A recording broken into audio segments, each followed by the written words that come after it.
سے حضور بلند ہیں تو پہلے رسولوں کی شان سمجھ لیں، پھر حضور کی شان سمجھ آ جائے گی۔ مقتدیوں کی شان سمجھ آئی تو پھر امام کی شان سمجھ آ جائے گی۔ شب معراج حضور نے جب مسجد اقصی میں نماز پڑھائی ہے تو رسول اور نبی پیچھے مقتدی بن کے کھڑے۔ پہلے حضرت موسیٰ کی شان سمجھو، حضرت عیسیٰ کی شان سمجھو، اگر ان کی شانیں سمجھ آ گئیں پھر امام الانبیاء کی شان سمجھ آ جائے گی۔ ایک جنگ میں گھمسان کا رن پڑا ہے، تلواریں چل رہی ہیں، ایک صحابی حاضر ہوئے، یا رسول اللہ صلی اللہ علیہ وسلم میری تلوار ٹوٹ گئی ہے، میں ہمت نہیں ہارا، تھکا نہیں ہوں، لڑ سکتا ہوں، اگر مجھے تلوار مل جائے۔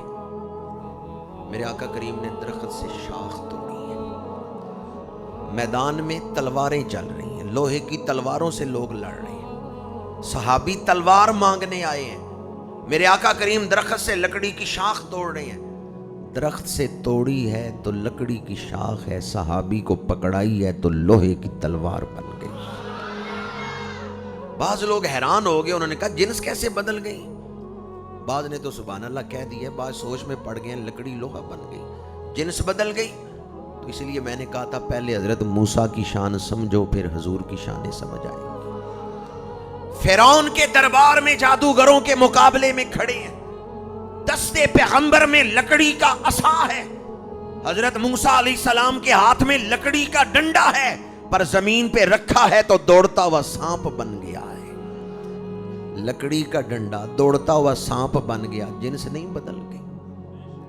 یہ جنس بدلنے کا معجزہ اللہ نے مقتدی نبی کو عطا کیا ہے۔ ہمارے آقا تو امام الانبیاء، سب سے اولا و اعلی۔ ترمذی شریف باب مناقب النبی، قال رسول اللہ صلی اللہ علیہ وآلہ وسلم انا اکرم الاولین والآخرین ولا فخرا، فرمایا نہ پہلوں میں کوئی میری مثل ہے نہ پچھلوں میں کوئی میری مثل ہے۔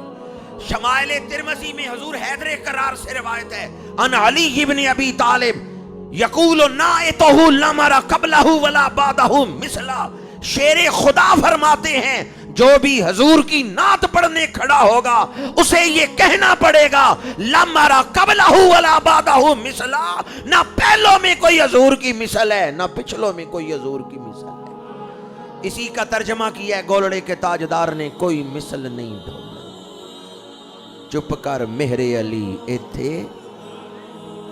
جہاں میں نے آپ کو قرآن پاک کی آیت سنائی، جہاں میں نے آپ کو 2 حدیثیں سنائی، وہاں میں آپ کو اس موضوع پر اس دور سے ایک دلیل دے رہا ہوں۔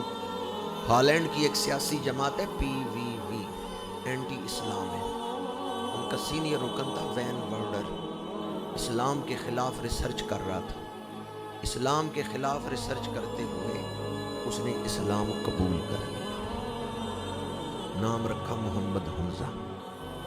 میں ان دنوں ہالینڈ میں تھا، دن ہاک شہر، محفل میلاد میں وہ شخص آیا، اس نے حضور کی شان بیان کی، کیونکہ ان دنوں میں اس نے نیا کلمہ پڑھا تھا۔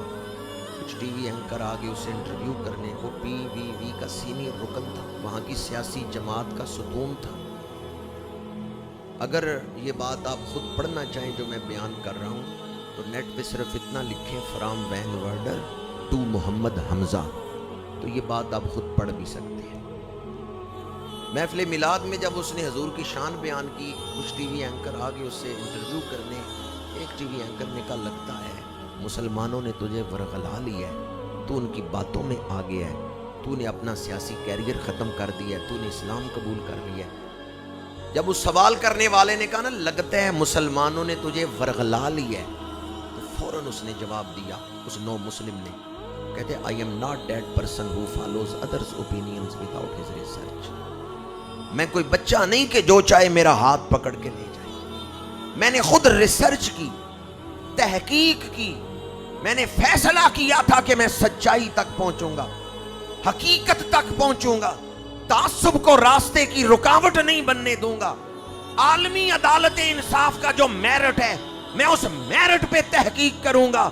آج میں اس نتیجے پہ پہنچا ہوں، دنیا میں قرآن جیسی کتاب کوئی نہیں ہے، محمد عربی جیسی ہستی